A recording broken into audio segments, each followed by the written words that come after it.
I broke the most important rule in Politics and War to do the most stupid challenge in the game. In this video, I made a second nation to try and grow without an alliance. Why did I do this? Because all of you asked me to, and only some of you were trolling. Let's kick things off with day 1.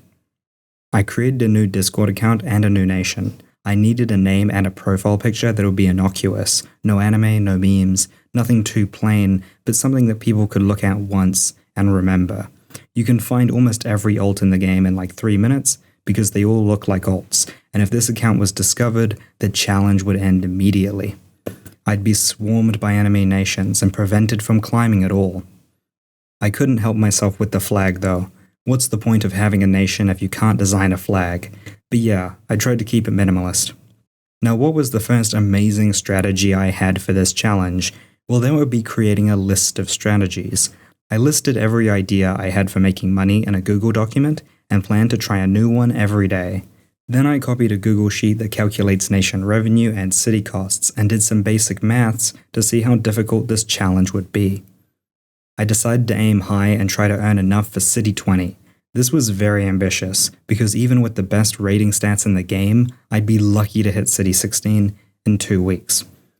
Now that I had a plan and a goal, I decided to try a trick that almost every new player does. Ask everyone for small amounts of money and see what you get. Shockingly, only one person gave me anything. Members of the big alliances were the most unwilling to part with money, which was interesting because it was literally nothing to them. It was 1/40th of their daily income, whereas the one player that gave me something came from the poorest alliance I encountered. Day 2 was very productive. I bought some more cities and increased my infrastructure so that I could buy a military.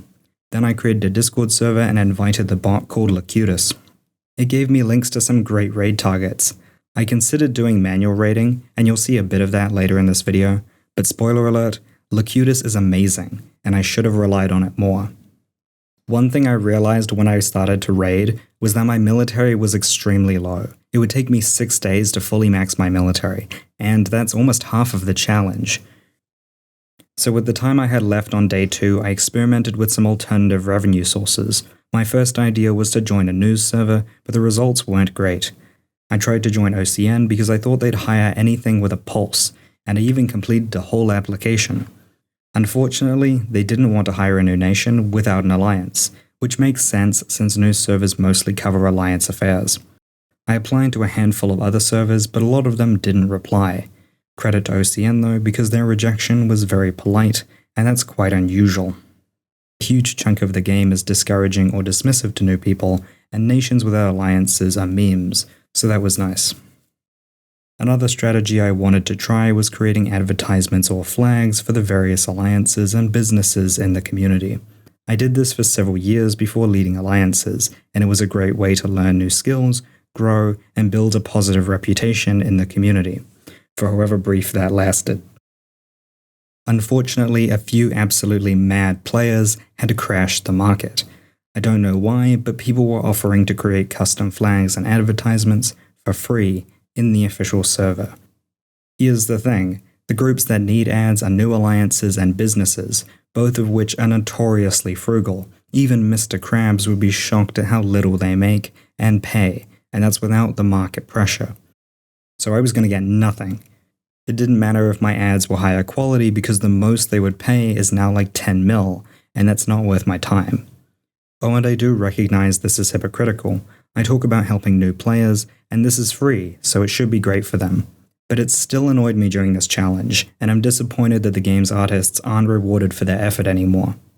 Day 3 was slightly more interesting. I decided to start my villain arc by trying to extort one of the alliances on the outskirts of the global war. It had mixed success, and by that I mean no success, but I won the war and I didn't get counted, so it worked out. Day 4 was full of big brain plays. I recognized a former member of our alliance in a news server and decided to take a look at their nation. Within a few seconds I realized they were a mercenary that had been hired to fight in the current global war, and that provided me an opportunity. See, alliances don't like to hire random mercenaries, because if it gets leaked, the politics are bad. However, mercenaries love hiring more mercenaries, because that way they can bill as a group and not an individual. Unfortunately, I wasn't much use in the ongoing global war, but it turns out that Nanami was part of a mercenary group that operated in the lower tier. It seemed perfect for this challenge, and it almost was.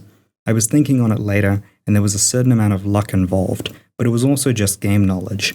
It is very easy to spot mercs in this game, and they rarely work alone. I wasn't lucky in finding a merc group, I was lucky in finding one that was involved in the lower tier. Anyway, remember when I asked 50 players for money and only one person from a tiny alliance gave me anything? Well, the universe has a good sense of humor because he was the first target that Nanami gave me. Your first target is special because it's a test of your skill and your resolve. If you don't show up or you peace out halfway through, then you don't have what it takes. For a lot of pirates in Politics and War, their first opportunity is their last opportunity, and that really should be written down somewhere. So I joined Nanami's planning server and prepared to attack this player called Worldly Cheese. While I was planning, it occurred to me that I might have only seen one side of this person. If mercenaries were hired to attack him and his alliance, then he might have done something to warrant it. That's not always the case in Politics and War. A lot of attacks are unprovoked, but it did create some moral ambiguity. One of my favorite things about Politics and War is that it gives you these types of ambiguous decisions. You don't know what's right and wrong, but you have to make a decision and live with it. Some players follow principles, others do not. You learn something about yourself when you make the decision, and you learn how other people perceive you when they respond to it. Now that I had a decent amount of money, and I could expect more money soon, I needed a place to store it. If I left it on my nation, then I would eventually be discovered and raided by the big alliances, or even by the pirates I was working with. I thought this would be a complicated process, and I'd need to contact a player bank or find a friend to set up a complicated trading system. Apparently you don't need to do any of that, because Locutus can do it all in 2 minutes. It is so convenient that my second biggest concern in this challenge vanished instantly and didn't come back. It's yet another reason that Borg, the developer of Locutus, is one of the most respected players in the community. The video is going to speed up now, because I didn't accomplish as much as I wanted to in the rest of the challenge. This was partly because I wasn't as active in the game, but it was also because I hit a wall. There are only a few ways to make money as an independent player, and I tried and failed to use a lot of easy ones. There were also some strategies I just had to dismiss. I couldn't sell documents or spreadsheets for alliances because a new player shouldn't know how to make them, especially if they've never been in an alliance. I couldn't trade resources or information because I didn't have enough time to build a reputation for being trustworthy and reliable. I couldn't take any really big risks and hurt the interests of the top alliances because they're petty, and the challenge would end with my nation being permanently rolled by them.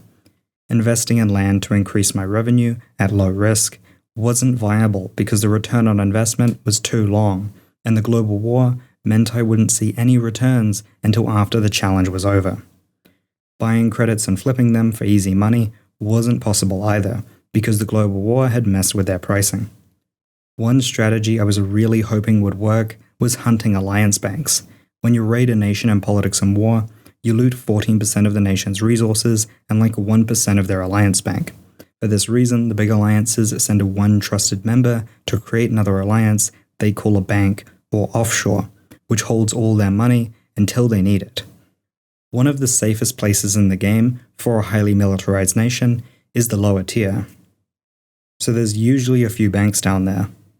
I searched through hundreds of alliances and found a few banks, but I wasn't successful in looting them. If I had managed to loot even one of them, this challenge would have ended instantly with a huge success. It's disappointing that this strategy didn't succeed, but I don't regret trying it. I learned a lot about the current state of small alliances, and I can summarize it in a single word: inactive. The tier is woefully inactive, and I think it will make every new player struggle. To win the game, you need to play the game, and there's only half a game down there. If I hadn't encountered Nanami and Worldly Cheese, I would probably think the lower tier was extinct. Anyway, I got off track. I entered the final phase of this challenge by finishing the raid against Worldly Cheese and his alliance. I convinced Nanami to expand the attack to several other nations and increase the reward as a consequence. They added a bonus as well, since I had a good performance, although, between you and me, I kinda went inactive for a third of it. I'm glad they didn't notice. I had an interesting exchange with Worldly Cheese after the raids ended, and I feel like he's going to mistrust new players now. He might have even said that, which isn't great, since he was initially a good example of how to treat new players. I wanted to pay him back using my original nation, but I wasn't able to, because it was against the rules of the challenge that I had negotiated with the admin, so I just had to shrug and move on. After selling the resources I earned from raiding, I was left with 147 million. This was not much, but I broke out my calculator to see how far I could stretch it. This was what I managed to do: 11 cities and 1,200 infrastructure. I think I could have bought another 4 cities if I just stuck to raiding inactives without teaming up with Nanami or trying to loot offshores. There is an opportunity cost to working with other people, and that is keeping a war slot open. Every war slot you leave open is 40 mil a week you're missing out on, and I probably missed out on up to 200 mil because of it. Not that it would have helped much, because I failed the challenge by 1.3 billion. But you know what? I'm proud of how far I got, and it gave me another story to tell. I sent Worldly Cheese like 50 mil after the challenge was over, so he got to recuperate some of his losses and profit from helping a stranger. I didn't tell Nanami or their team when I deleted, and I don't plan on becoming a pirate anytime soon. However, I know who to contact if I need someone raided, or if one of those offshores gets lazy. This took me so much longer than I expected it to. I literally recorded the whole thing with like my thoughts and like what I was going to do each step of the way. And then I was looking at it and I was like, oh my god, there's 7 hours of footage. What do? And I don't think most players would listen to that. So I'm just going to sit on all of this material. And if I ever need it again, I have it. Yep. Aside from that, I have a bunch of other videos coming up. If you want your alliance to be somewhat promoted, then let me know. Aside from that, I don't think I have any more immediate plans for Politics and War videos, but I do have live streams and stuff where I talk about Politics and War. So tune in if you're interested.